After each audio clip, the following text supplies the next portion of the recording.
put some fucking pants on and go outside and do some shit. Nothing to do. There's nothing to do. Girl, there is nothing to do. The Sandhills wants to know what time it is. It's time to get ready for the unlimited social scoop. Introducing Nothing to Do, the Sandhills Social Scene Podcast, straight from the Share Studios with your host, Dominique.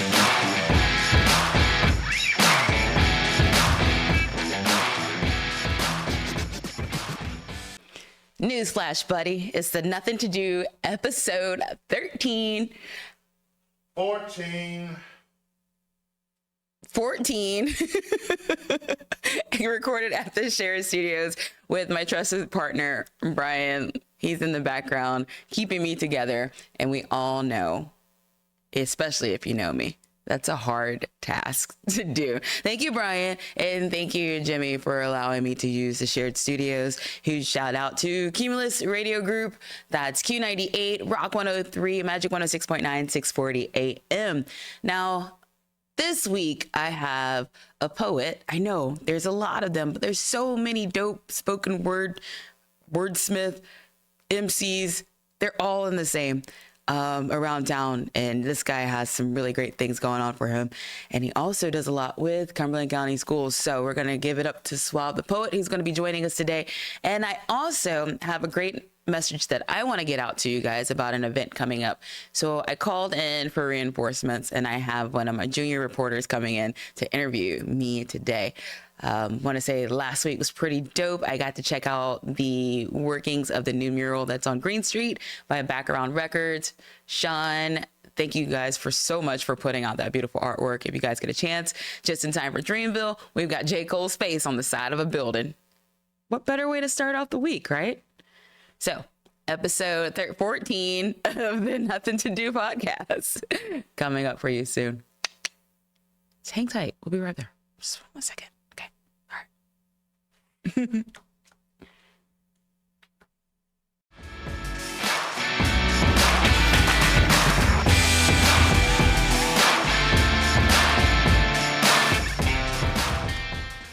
So let me tell you guys something. Brian told me to stop touching things. And then in the middle of our interview, everything just cut out. You guys know I give Brian hell. I can't help it. And being that we're on episode 14 of the Nothing to Do podcast, look, math isn't my thing, even though everybody says all musicians say that because we have to read time and blah, blah, blah. But no, math isn't my thing, really. Ask all my math teachers at Douglasburg, they'll tell you. But episode 14 of Nothing to Do, we are in it for the churn.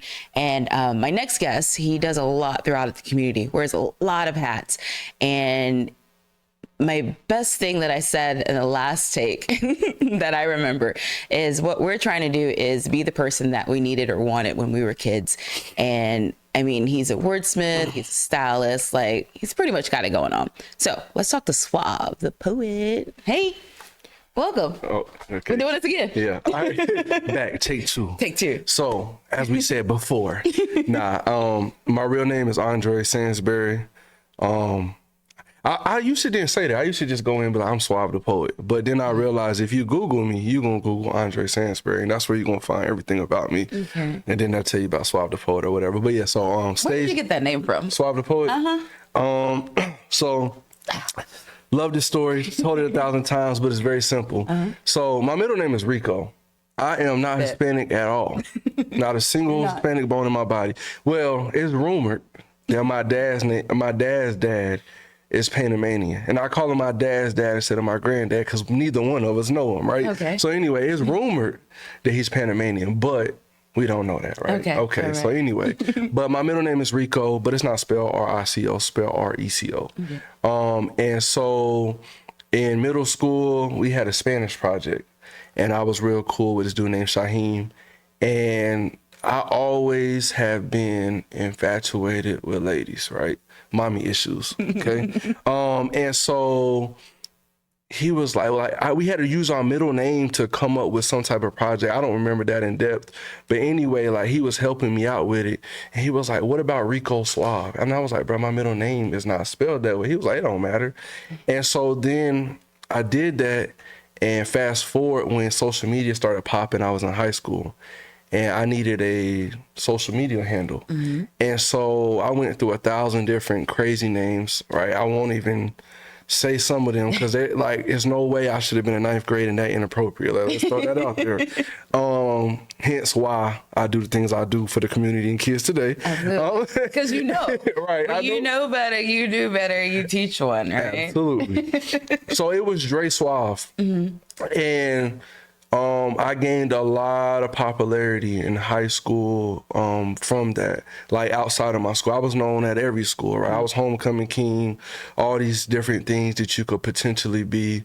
And then I was like very viral on Twitter and stuff back then before I deleted it. So when I got into poetry, it was my senior year in high school, and I didn't take it serious for a while. And then when I finally did start taking it serious was probably about 2015, and I needed a name. And so, I don't know, Suave The Poet just was like, it's what came. I was like, let's do it. Like, I love women, and now I'm doing poetry. Like, oh, how did that not go together, right? Like, this is gonna be my name.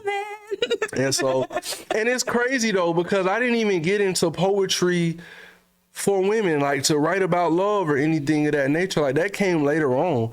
I got into poetry to write about mental health. Okay. Right. So like the name really didn't match, if you want to be honest, but it was like who I was as an overall person was this person that could talk, that was smooth. I accidentally got into a relationship before.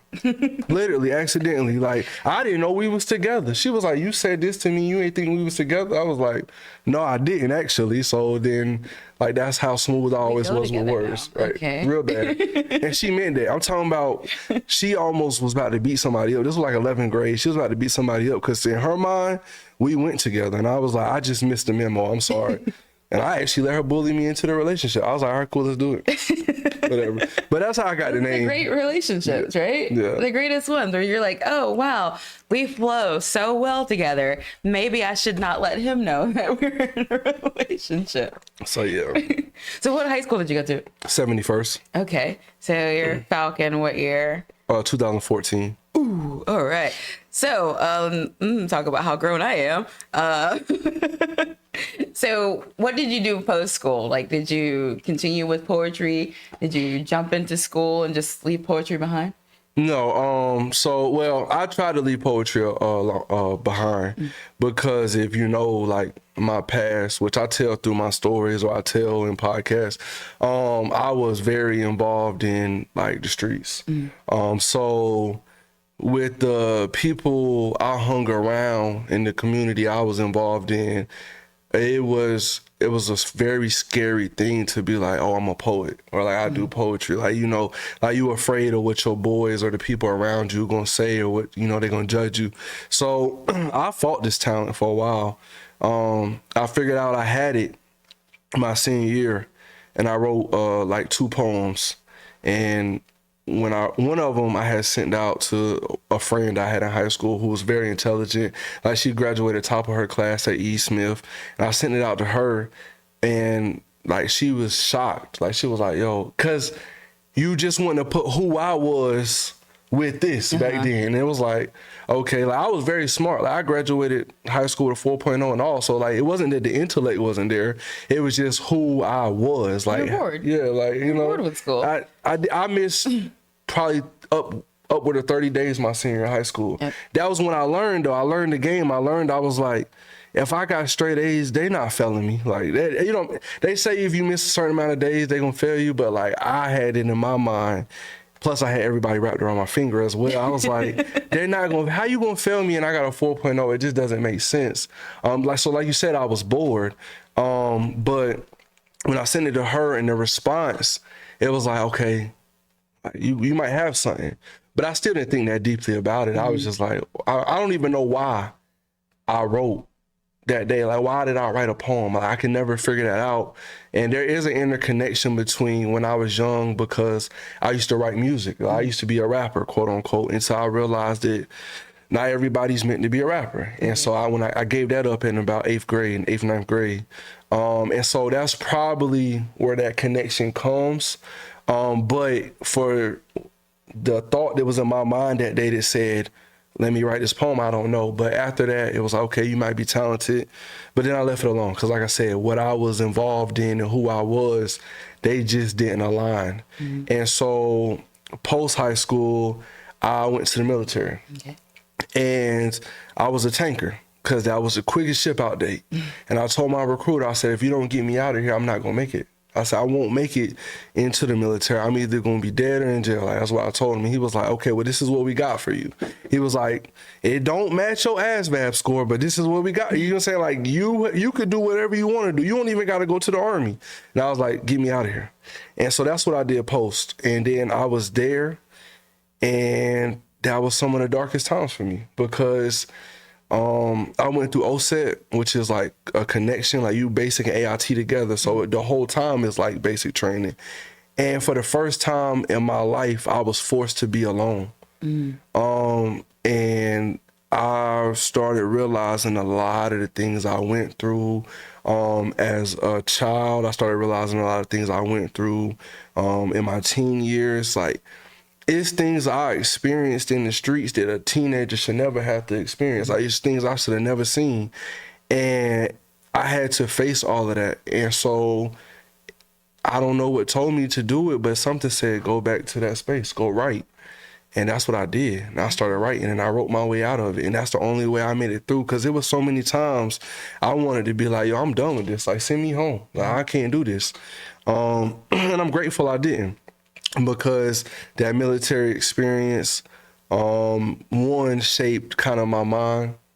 Two, the benefits now, you know, put my kids in a certain place, and all these things. But also, just being there, it forced me to step into my purpose. It forced me to start writing, because who knows if I would have ever picked a pen up and been doing this today if I didn't have to go through those times.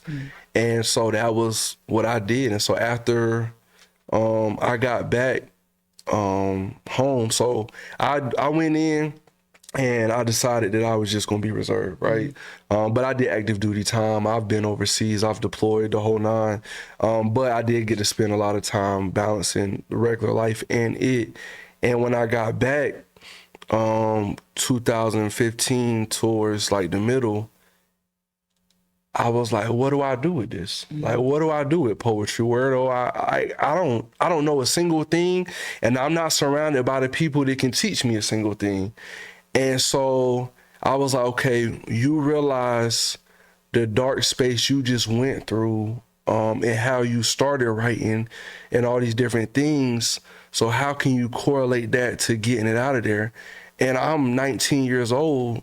I was 19 years old, and the first thing I ever did with my poetry was teaching in schools.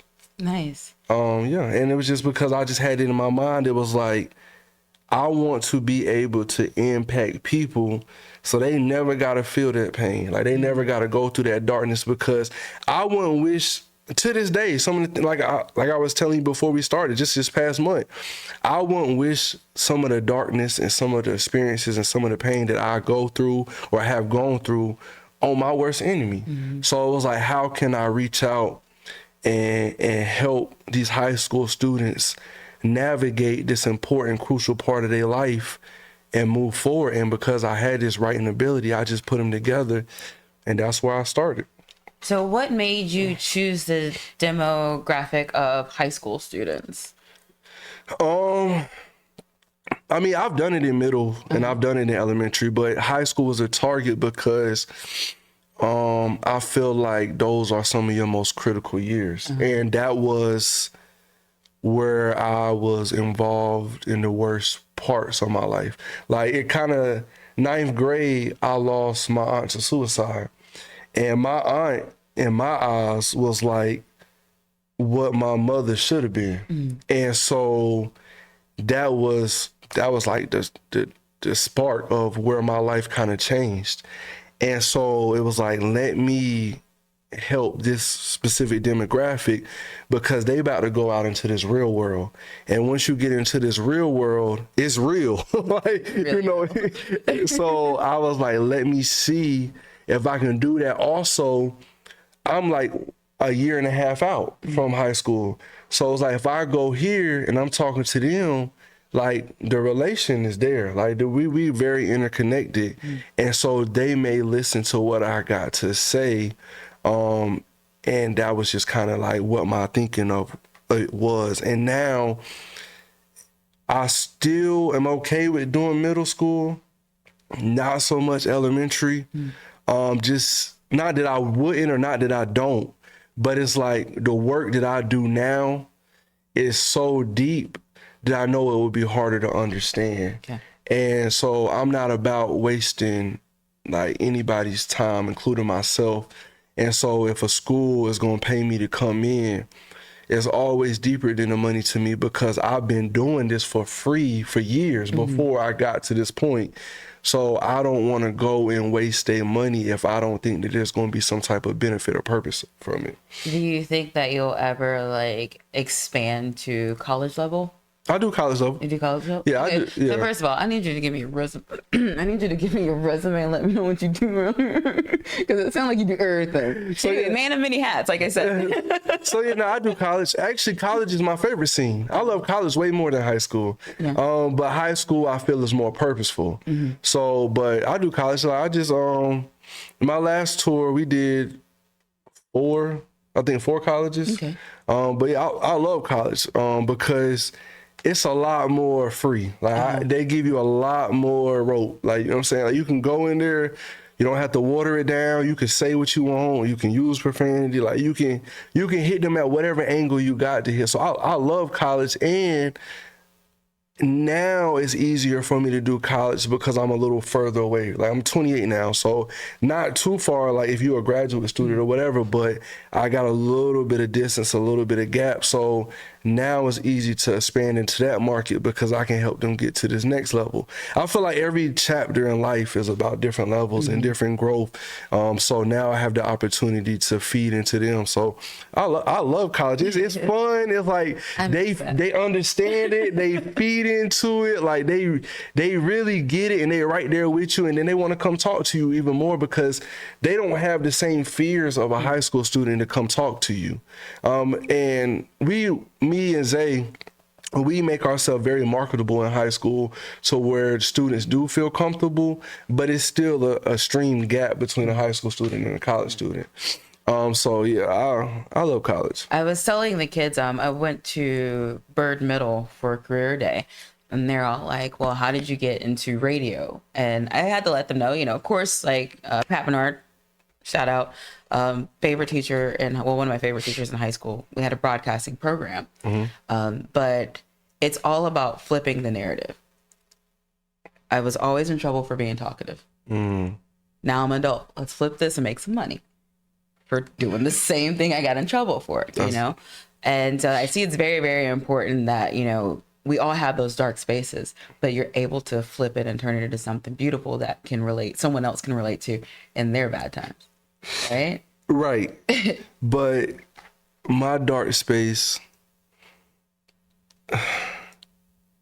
is almost a choice at this point. Okay.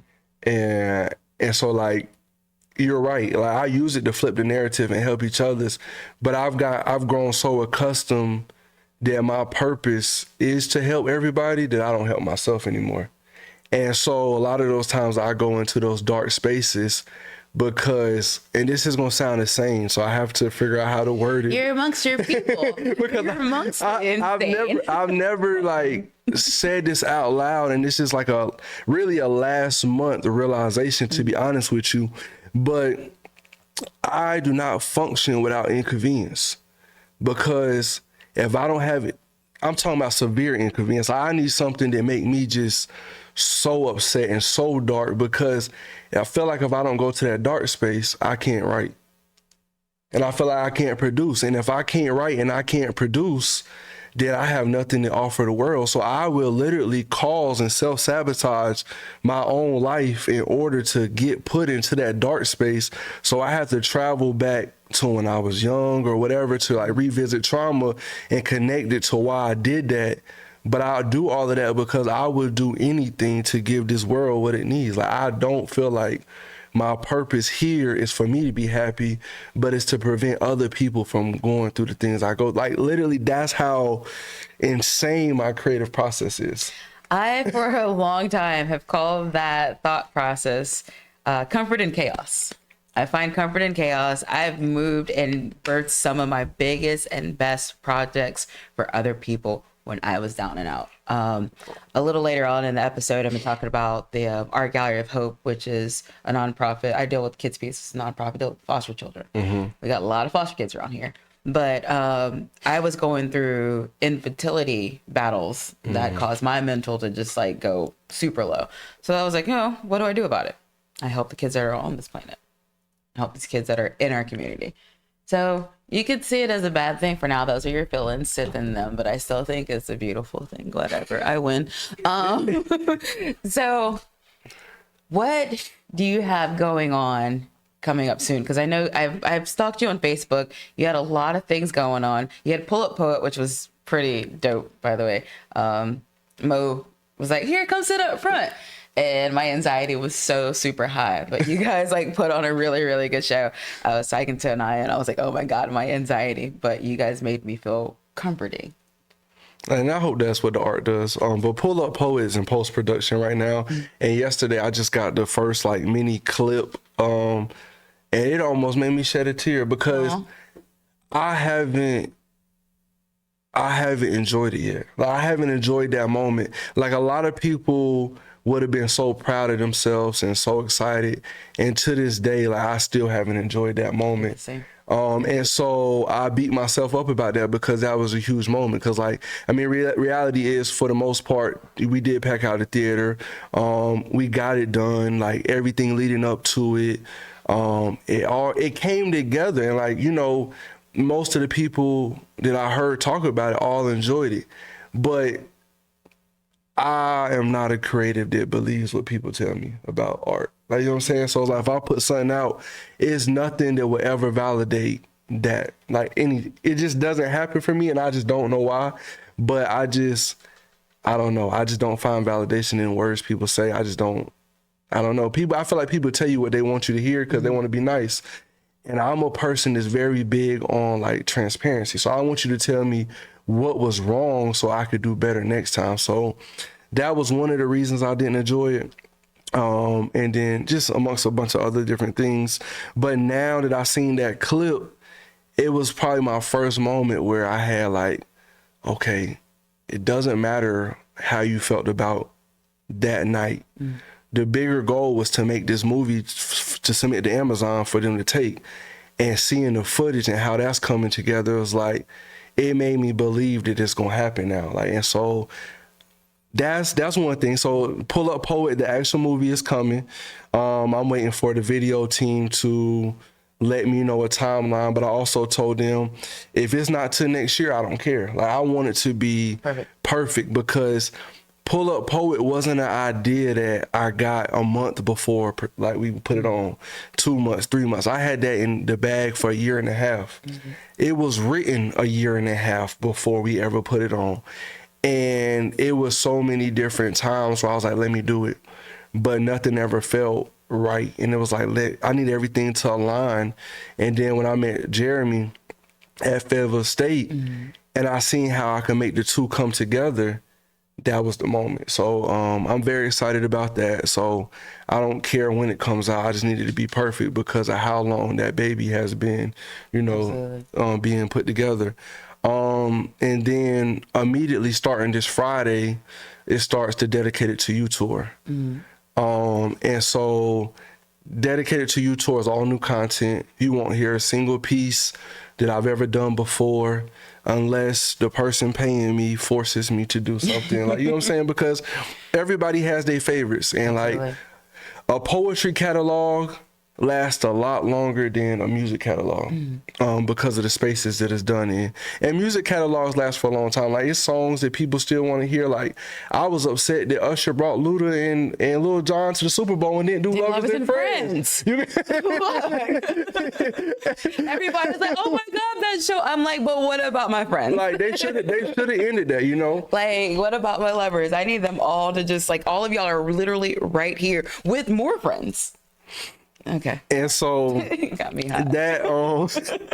That's a sore topic. I understand for real. Got me hot. And so they would have the special requested because this tour is put together. So like as a poet, a lot of people don't understand, like you have to put together your own tour. Like it's not really a team doing it. Like it's a lot of you figuring out where you're going to go. And sometimes it's even just going to a big platform and just being in that space performing, whether it's just one piece or whatever the case may be. But you have to put everything together and figure out the logistics of everything, etc.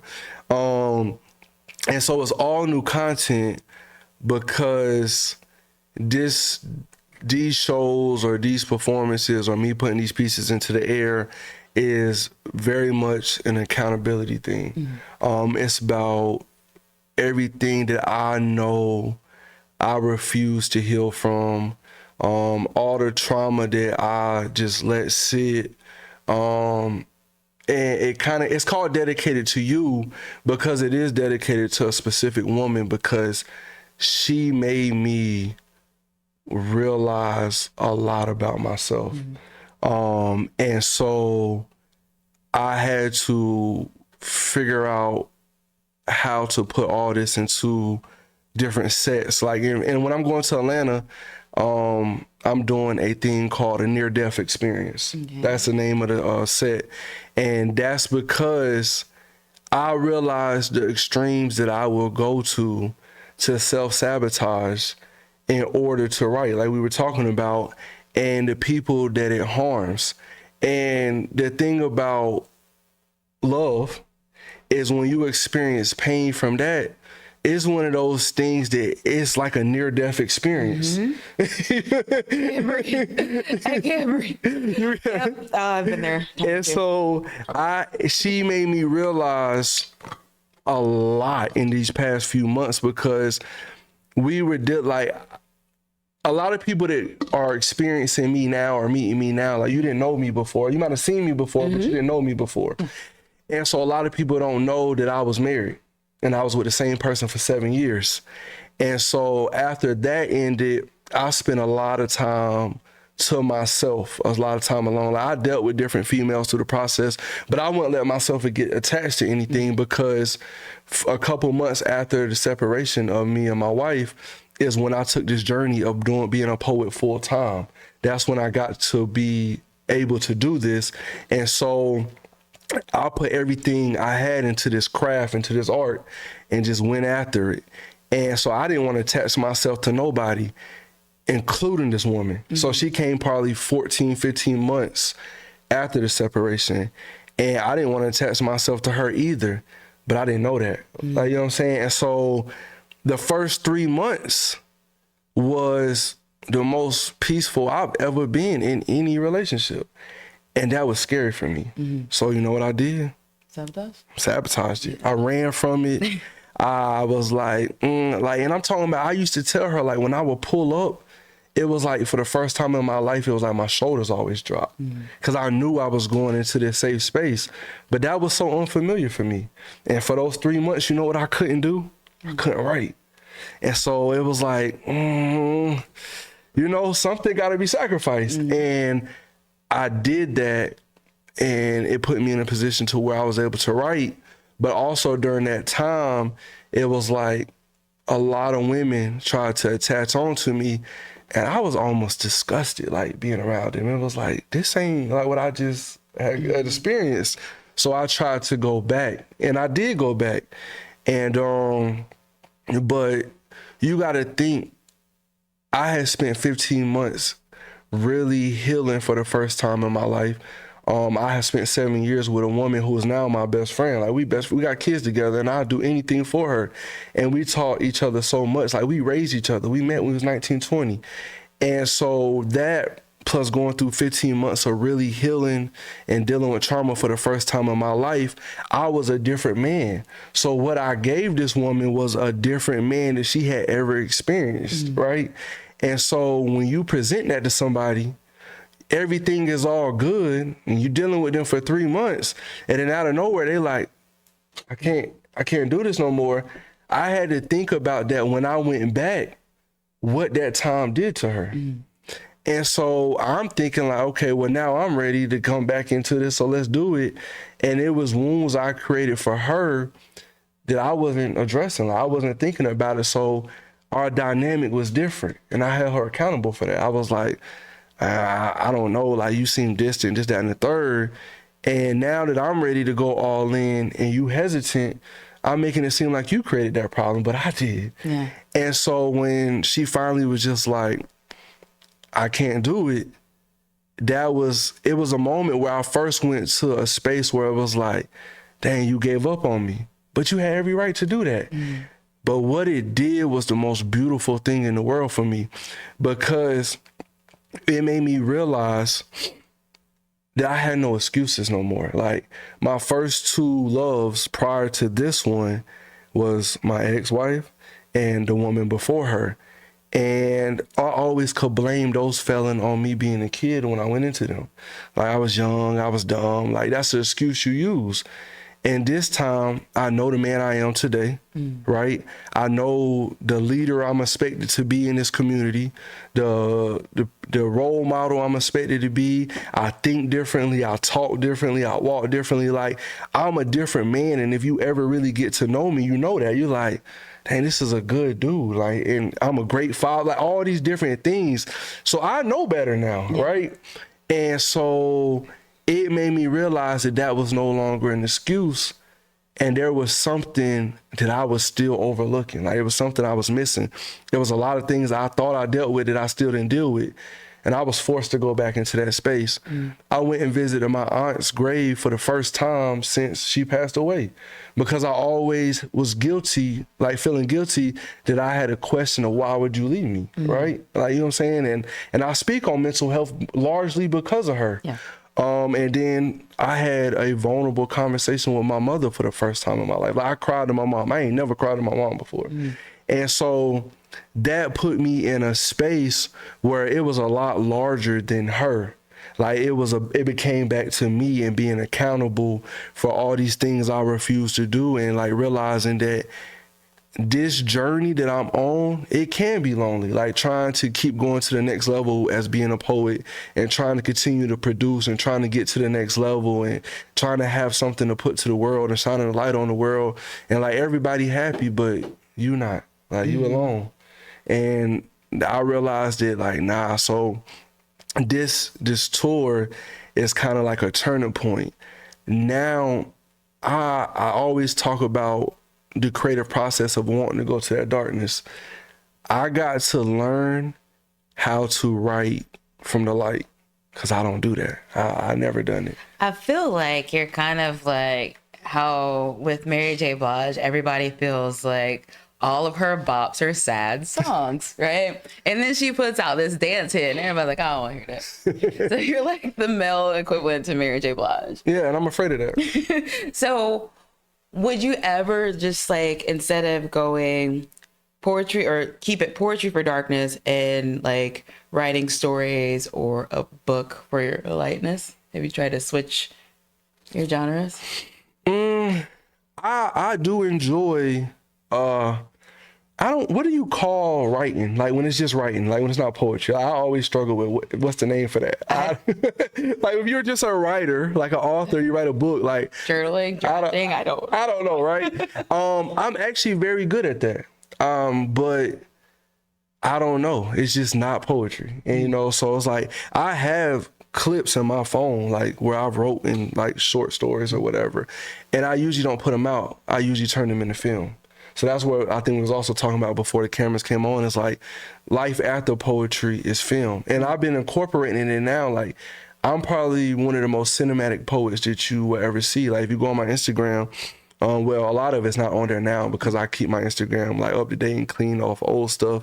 But like, a lot of my work beforehand was short films. So I actually have a couple international awards for short films that are poetry based. Like, they're nothing but poetry throughout, but it's stories that I wrote, and then I went back and made poems to match the story.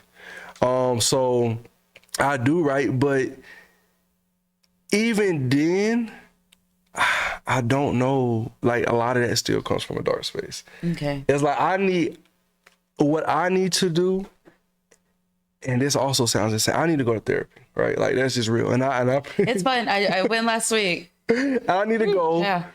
but I'm afraid to go because again, I'm fighting. Like I'm fighting this battle of not knowing what that other side looks like because I've never seen it. And I don't want to lose my art. I don't want to lose my purpose on that other side.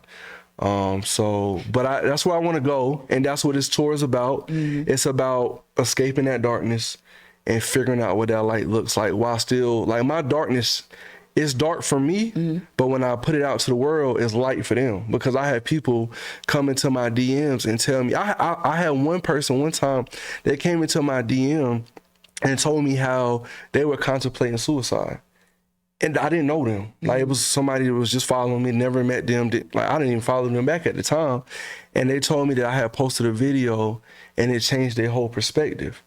And it's hard to run from a purpose like that. Like if I can affect other people, like, I don't know. And so it's like, that's also a near-death experience for me because it's like, I'll push myself all the way to that brink to where you right there, like you ready to go that route. And then, but I know that stopping point. And that's like borderline insanity to me, but. Tomato. But I find it actually really interesting because I too am a mental health advocate. And it's so amazing with the more people that you network with and you meet in the city, how many people want to get that out, but they can't. And I was talking to my therapist on Tuesday, and she was just telling me it's important to sit in your presence. Whether it's you're sad at this moment, you're happy at this moment, sit in your moment. And that's when I decided that I wanted to do more for the community. But unfortunately, like I don't have that talent like someone like you to travel all over the place. Everybody has the talent. Don't gas me. And tour, and do other things. So like I really do applaud you. I really do admire you. What do you have going on in town soon? So in Fayetteville, Elegant Expressions. That debuts April 17th, 715 West Rowan Street at the Seven Horsemen Billiards. So they just opened. They had their ribbon cutting. All the ribbon cutting a week or two ago. It was last week. When did I go to the chamber thing? Okay, cool. I think it was last Thursday. He doesn't know my schedule. I don't know why I keep thinking like he's all like multi-purpose person, but he just won't keep my schedule. But yeah, they had their ribbon cutting, and they were looking for events. Like they trying to hit the ground running because the renovations they did, it's a very beautiful place inside now, and they're trying to get rid of the stigma of the last owners and what that place used to be. So that's a lot to do, especially in our city. You get a bad taste about something, it's hard to fix that, and they don't deserve to be a product of past owners and stuff. So completely new name, completely renovation. Like I said, 715 West Rowan Street, and so I'm doing a event called Elegant Expressions, and so the goal is for it to be every third Wednesday of each month. And the reason I'm doing this is because previously I had a monthly event called Sessions with Suave. And Sessions with Suave got turned into something that it wasn't, right? Like everybody, you have to think about what I just said about putting a taste in people's mouth. Everybody got a perception of it, which was never what it was intended to be. Sessions with Suave was a thing that I used to do with my videographer where we would ask questions online. Like we would have people send in questions. I mean, we would have them send in questions about whatever, whether it was life, mental health, me, whatever. And we would sit down and record videos to these questions, answering them in order to help other people. It was like a mental health segment, really. And so I wanted to bring that to life and do an open mic poetry that was equivalent to that. But some people took Sessions with Suave as an egotistical move. They're like, you got an event with your name in it and all these different things. And like, I was on the flyer and all these different things. So it was like, that's kind of what it got turned into. And it was like, that was never the reality or the goal of it. The goal was to create an open mic that was mental health based. And I take a lot of accountability into the failure of that as well, because during the beginning and the peak of that, was not too long after I began this journey, not too long after the separation of me and my wife, and not too long after, for the first time in 27 years, I was like, you need to sit down in this darkness and heal for once. Like, you need to actually revisit your trauma. So during that time, I was drinking a lot. So when I showed up to sessions with Suave, the host, I was drunk, like, often. And so I think that had a lot to do with it as well, because the event just never went the route that I had intended. And so it was a mix of people being people and their judgments. And then it was a mix of, like, my own detriment, my own fault. So I eventually, like, got rid of that. And I was like, okay, I can't not have a platform in my own city. Like, I can't continue to go everywhere else and do all these things and not do something home, even though that's what I wanted to do. Like, I don't know. I just feel like this city eats you up. And it was like, I don't know. It got to a point where it was like, are y'all deserving of what I have to offer, right? Because we judge instead of help each other. Yeah. Right. And we need to lift each other up. If you seen that I was going through something like that and you seen it, the thing is not to judge. The thing is to lift your brother up. We community. And so now it's like, okay, well, I'm in a much different space and I'm not getting on the stage inebriated in any state and point, because now I know what that looks like. I know how that could come off. And it's like, the opinions of me will never stop, because I walk in the room and I look how I look, right? And, you know, I keep myself up and this, that, and the third. And, you know, some people look at me as like a cocky individual and all these things. And like, no, I just pertain to confidence that I had to fight to get. And I will never allow anybody to water that down. And Mo helps me stay on that track, because I beat myself up, and I'll be like, well, maybe I should. She said, Andre, you're going to be exactly who you are, and keep going and doing it and let people be that, you know, whatever the case may be. But I also know that there's factors that I can control, right? And so Elegant Expressions is a new platform where I want the intention to stand and go the way it's supposed to go. So it's like, it's gonna be jazz, R&B, like no rap music. Like, I used to play rap music at Sesame, so which is not a problem. It's a lot of open mics, you know, but I just want this to be smooth. So like jazz, R&B. I'm gonna be very selective with the people who are the headlines or features. It's not just gonna be poets. Like Yana, she doesn't know yet, but she's gonna be a feature. Like, you're there. You're there. You found out here first. she doesn't know. Like, she was like, she swears that that's not her lane. And I'm like, with a voice like that, she's got so many lanes. Right. And I'm like, with a voice like that and what I'm looking for, they come together. So I'm gonna make her do it. Like, she don't really have an option. So you heard it here. See, like be gentle, because like that's my sad girl homie. Like, you know, we have that anxiety thing, but it's crazy. Like, I'm thinking about our path and how anxiety kind of stops us from doing things. And then you're like, oh, well, this is going to make me run straight into the building. Like, that's crazy how like the mind works in a certain way.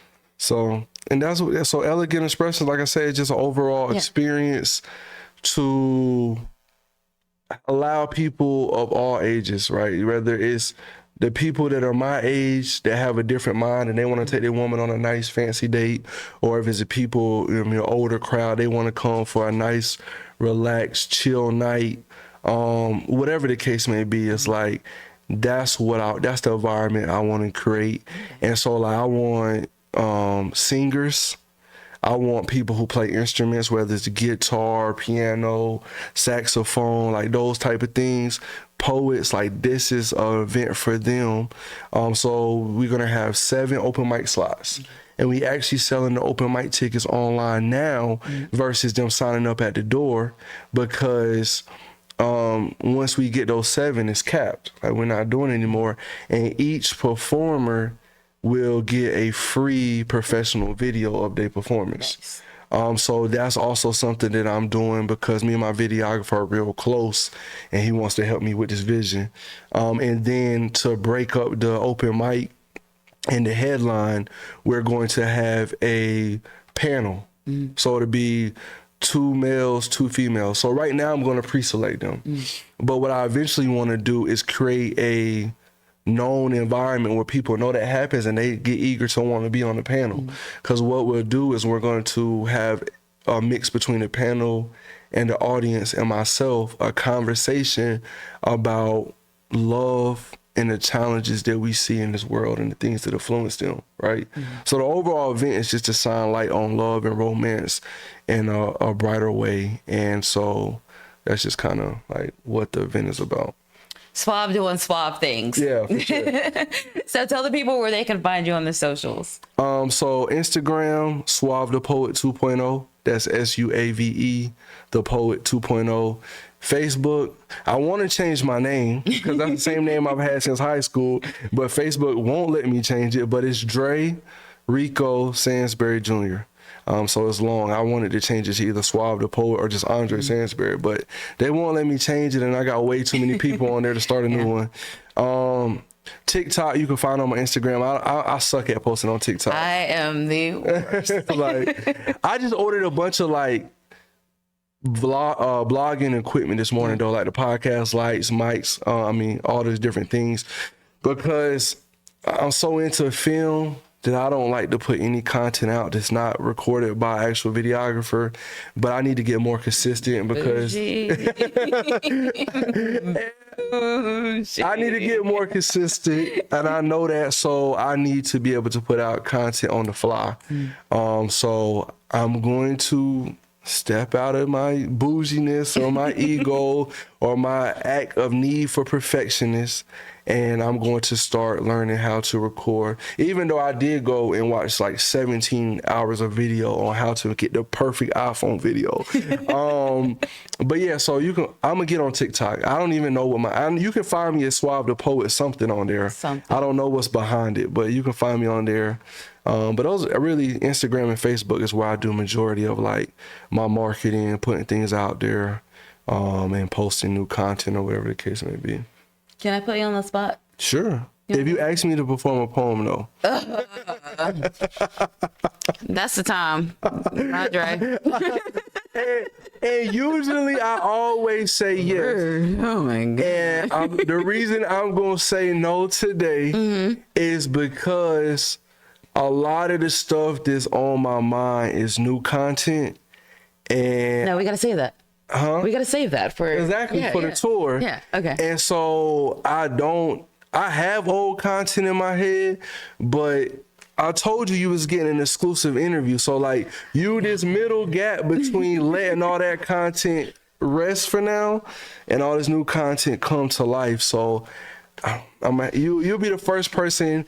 I don't know if you want to take that as a good or bad thing. You should take it as a good thing. Thank you for coming in and gatekeeping Andre, Dre the Poet, Suave Poet. But follow me on socials. Yes. Get a ticket to an event. I'll be in Atlanta. I'll be in DC. We're going to be in New York. I'm actually about to be in, yesterday reached out for Baltimore. We'll be in Greensboro, Charlotte, Raleigh, Fayetteville. And it's like 15 to 16 hidden dates that's not even on the tour flyer. So if you follow me, you'll see me post flyers to different events, whether it's just something I'm going to show up at to support, but I'll go there and get on the mic. So if you want to see the new content, follow me on social media or come to the show. And she has the most exclusive interview ever with the first one that I've ever turned down performing, but it's just like, this is such a critical point in my life and my career. So I have to be very like diligent with how I move. I respect the process. I'm also an only child, so I don't like hearing that 2-letter word a lot. And you're a woman. But, yeah, and a woman. You're right. I won't deny it. I do not. My pout face is strong. But we do thank you for coming on the Nuthin To Do Podcast, episode 14. And you can count me in for any of those panels, by the way. Oh, hey, so because that's what I want. I want people who are actually out here doing something. It can't just be a random Joe. Not that they don't have insight, but I want somebody who actually experiences a lot of people in order to come. So cool. Bet it's on. Just book the gig. Hey, she did. April 17th. She don't even know she's on the first panel. So she said, let me check my calendar. Well, the people that know me know I don't use calendars.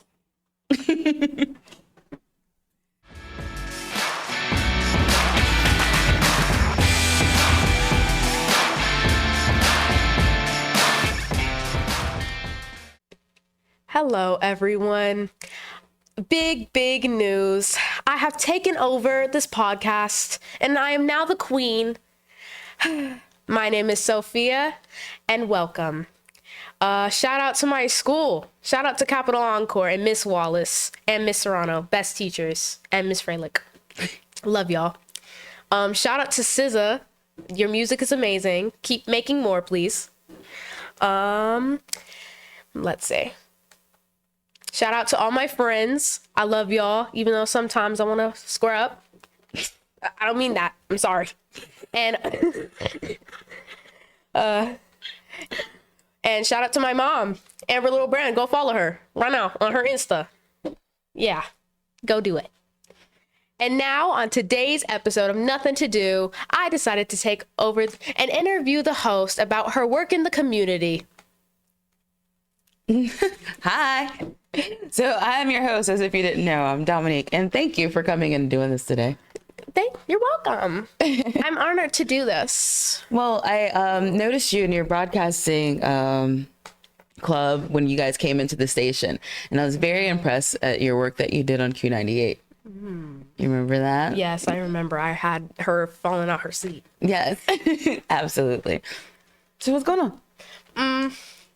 Well, we just gonna be asking some questions and talking, having a fun time. Laughs and giggles. A little laughs and giggles, a little kiki? Yes, get a little kiki and fool-la line.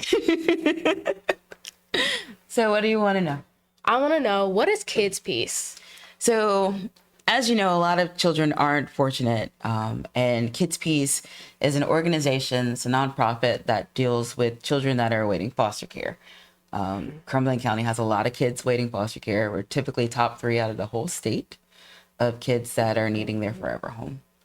So I'm one of the co-chairs. I help out in the Fayetteville area, and that's KidsPeace in a nutshell. Oh, okay. Why is it so important to Fayetteville? Again, we have a lot of kids waiting foster care, and I'm from Fayetteville. And I feel like the older I get, I realize how many children could be in the system, because it doesn't take abusive homes for a child to get there. Sometimes a parent just can't take care of, and that's sad. Yes. So why not help out the city that raised me? Yes. Oh, ooh, I love that answer. Yeah. That's a good answer. Period. Period. What is the Art Gallery of Hope? So the Art Gallery of Hope is a fundraiser that I started up 4 years ago. Ooh. Thank Props you. up for that. We started off at Husk Hardware at the Tap Room. And thank you, Patty, for giving us 2 years. The second and third year, we're done at Patty's.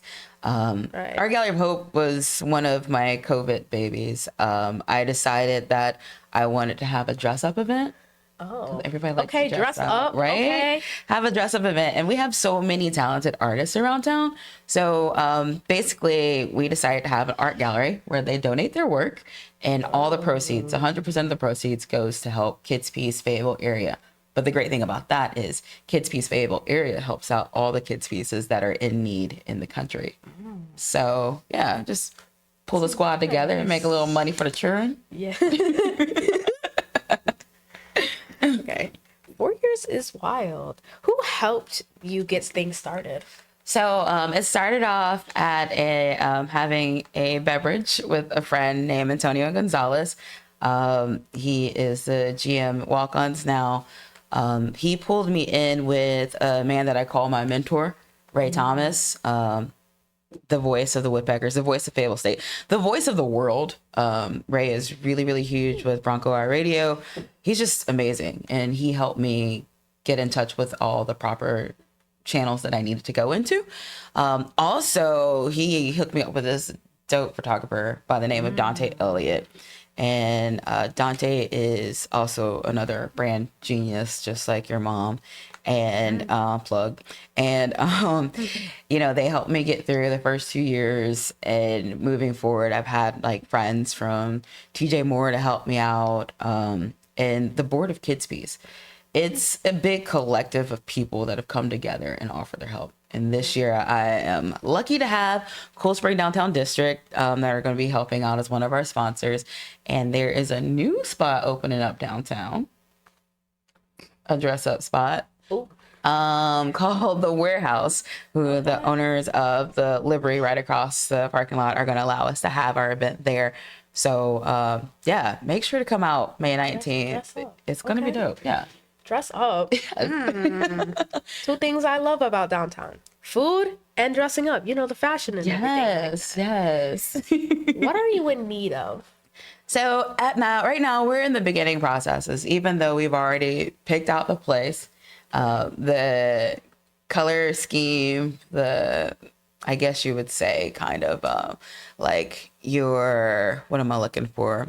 Our outfits, our unity, we're all going to be in black. So we already got that taken care of because I like to unify with the color. Right. And I just need more artists and to get some tickets sold.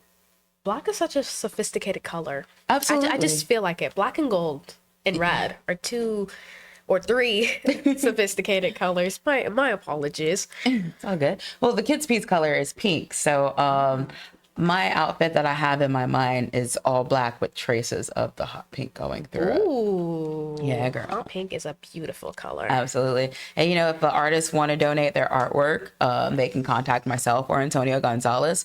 We're actually doing a art drop-off at Walk-Ons. I think it's April 15th. I should know all these numbers right. And if you want your tickets, you can just literally just find me in the streets because I do have a website, but I'd rather meet people face-to-face. Yeah, get the face-to-face contact. Absolutely. I like it better that way. Yeah. Go eye to eye, talk. A little talking, a little chit-chat. What can people expect? Well, I like to call it party for a purpose.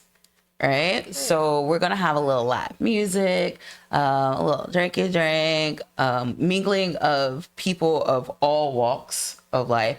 What I've noticed about a lot of galas and events like this is all of them you see them all the time. Right. Yeah. I just want people to come and let their hair down, have a good time, and let's help the churn. Yeah. It's all about the churn. Help the churn. The churn. Yeah. Get a little country with it. The churn. The chillin'. Get a little Medea in there. But that's what I'm hoping everybody to expect. Just a really good vibe because these kids didn't ask to be in the situation they're in. So it's up to us adults to step up. Yeah. Help them out. Absolutely. It's always important. Because then again, children did not ask to be here. They decided that, or their parents decided, let's have kids, guys. Yeah. Or sometimes in some instances, the children did not ask to be there, and neither did one of the parents, unfortunately. Yeah. It's like with that part of life, it's a little bit complicated. But what I see that I can offer is the fact that I am aware of the complications and I am willing to do something about it.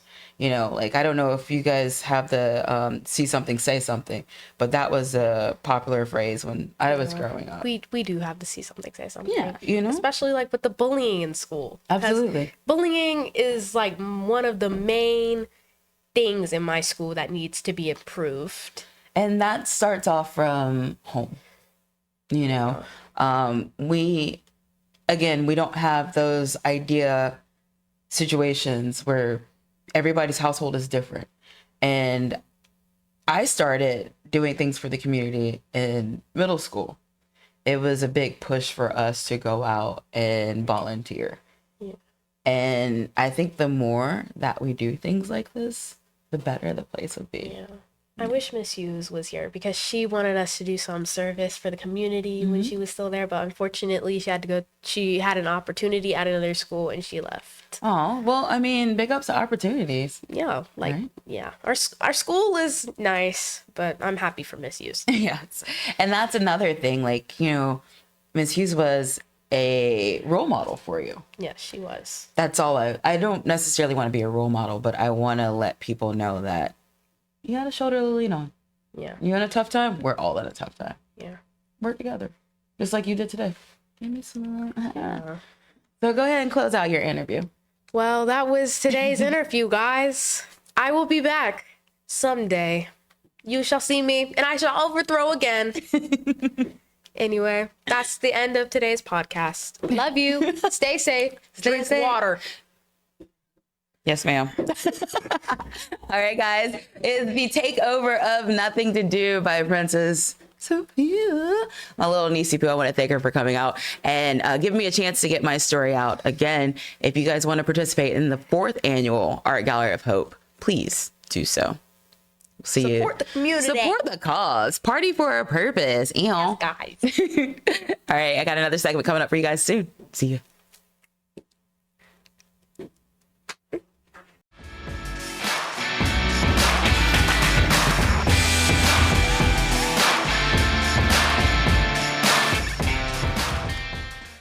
This is the way I remember which camera Brian wants me to look at. Hey guys, this episode of Nothing to Do has been is liberating the word I want to use. It actually was kind of a breath of fresh air to understand that you're not alone. And there's some things that Dre said that resonated in my heart, and I don't know, maybe I just needed to hear it. So I want to say a huge thank you to Sophia for coming out and being on the show, and Suave The Poet, thank you. Typically during this moment, I would do something like the people who do, but I think it's important again to let people know my purpose and why I wanted to start entertainment, so to say, podcast about things to do around town. Being out in the public eye for a very, very long time. I'm not new to this. I'm true to this. I have interacted with a lot of people. And the one thing that artists have in common is a feeling of some sort. And a lot of times it's feeling that the community doesn't have their back. I'm in local radio, but oftentimes we are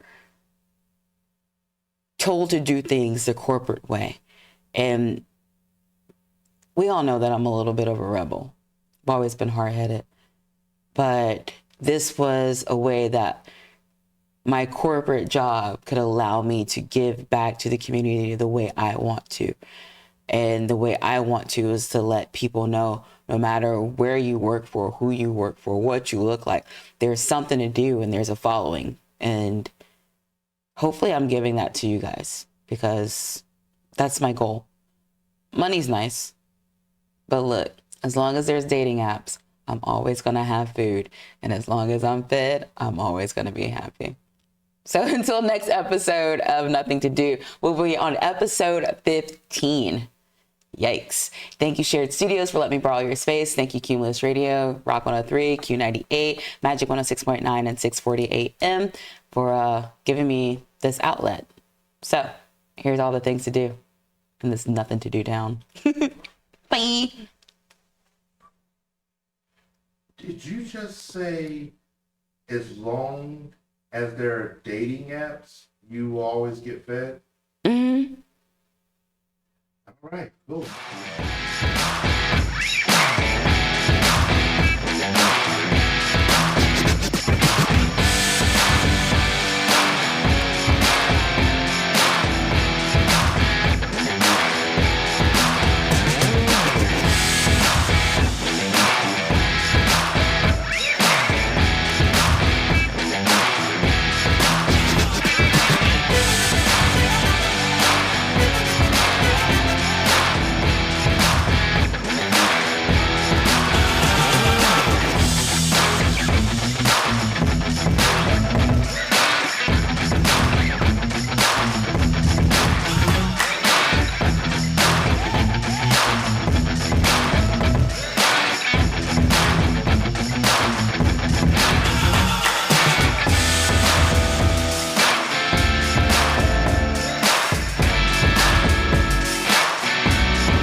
Thanks for tuning in to the Nothing to Do weekly podcast, recorded at the Share Studios in Fayetteville, North Carolina, with your host, Dominique. And make sure to tune in next week because it's only going to get better.